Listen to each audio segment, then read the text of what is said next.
Bem-vindos. Anda a circular muito aquela ideia, sabe? Nas redes sociais dizem ir para o Brasil como turista, ui, complicado. Mas Portugal, portas abertas para toda a gente. Pois, essa ideia é muito partilhada. Exato. E nós hoje vamos ver se isto é mesmo assim. Temos connosco um artigo que compara as regras de entrada nos dois países e tem declarações de uma advogada, especialista em imigração e até do Consulado do Brasil. É uma análise importante. O nosso objetivo aqui é simples: separar o trigo de joio, desmistificar essa ideia das portas abertas e perceber o que a lei diz mesmo, tanto lá como cá.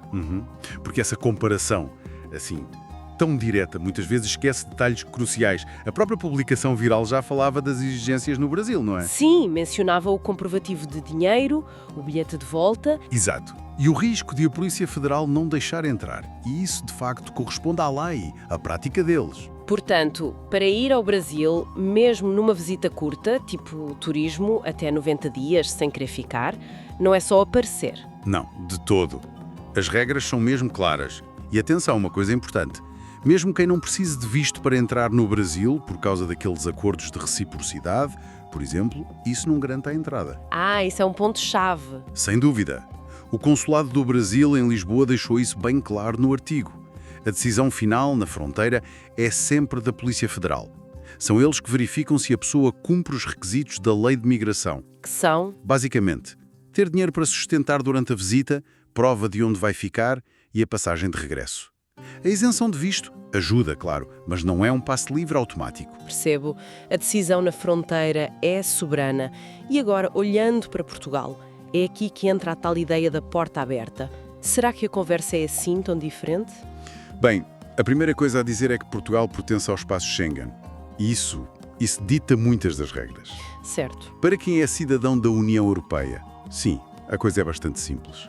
Livre circulação, basta o cartão de cidadão ou bilhete de identidade. Mas, para quem vem de países fora da UE, a conversa muda. E aí, qual é a regra geral?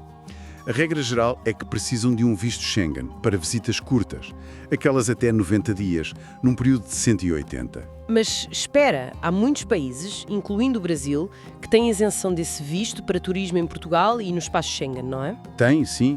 Há uma lista, são cerca de 61 países, e ainda Hong Kong, Macau, Taiwan.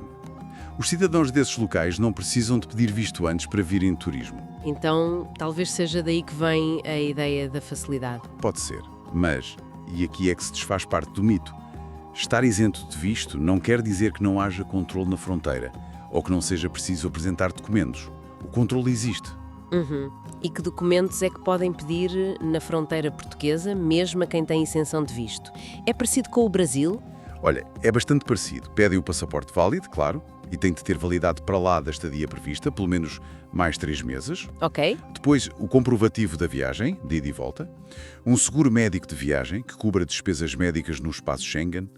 Prova de alojamento, pode ser reserva de hotel ou uma carta convite se ficar em casa de alguém. E a parte financeira? Também pedem prova de meios? Sim, pedem prova de meios de subsistência. E aqui há um ponto interessante que a advogada Lidiana Carvalho mencionou no artigo. Que é? Em Portugal não há um valor fixo por dia, estabelecido por lei, como acontece noutros sítios. A advogada descreve como um juízo meio de razoabilidade. Razoabilidade? Como assim? Quer dizer, as autoridades na fronteira avaliam caso a caso. Têm em conta o custo de vida, quanto tempo a pessoa vai ficar, onde vai ficar. Não é um valor tabelado, mas a necessidade de provar que se tem dinheiro para a estadia existe na mesma. Não é propriamente um cheque em branco. Portanto, essa noção de portas abertas começa a aparecer bastante exagerada. Mesmo com a isenção de visto, um turista pode ser parado e ter de mostrar tudo isto à chegada a Portugal? Exatamente. A isenção de visto facilita a vida. Não é preciso tratar de papeladas antes para obter o visto, mas não elimina o controle na fronteira nem os requisitos básicos. Faz sentido. E a advogada, a Lidiane Carvalho, até sugere uma possível origem para esta ideia errada das portas abertas. Ela acha que pode ter a ver com uma má interpretação da manifestação de interesse. A famosa manifestação de interesse. Mas convém esclarecer, isso é um processo para quem já está cá em Portugal e quer tentar regularizar a situação, certo? Não é um visto para entrar. Precisamente. Não tem nada a ver com entrar como turista. A doutora Carvalho foi muito clara nisso. A existência desse mecanismo nunca significou que a entrada fosse descontrolada, pelo contrário. Sim. Ela afirma que sempre houve critérios para a entrada de turistas e que muita gente foi impedida de entrar. Pessoas que foram devolvidas aos seus países, incluindo o do Brasil, porque não cumpriam requisitos básicos. Por exemplo, não tinham prova de onde iam ficar, mesmo vindo só em turismo. Ok, acho que fica bastante claro. Aquela comparação inicial das redes sociais é muito simplista. Sem dúvida.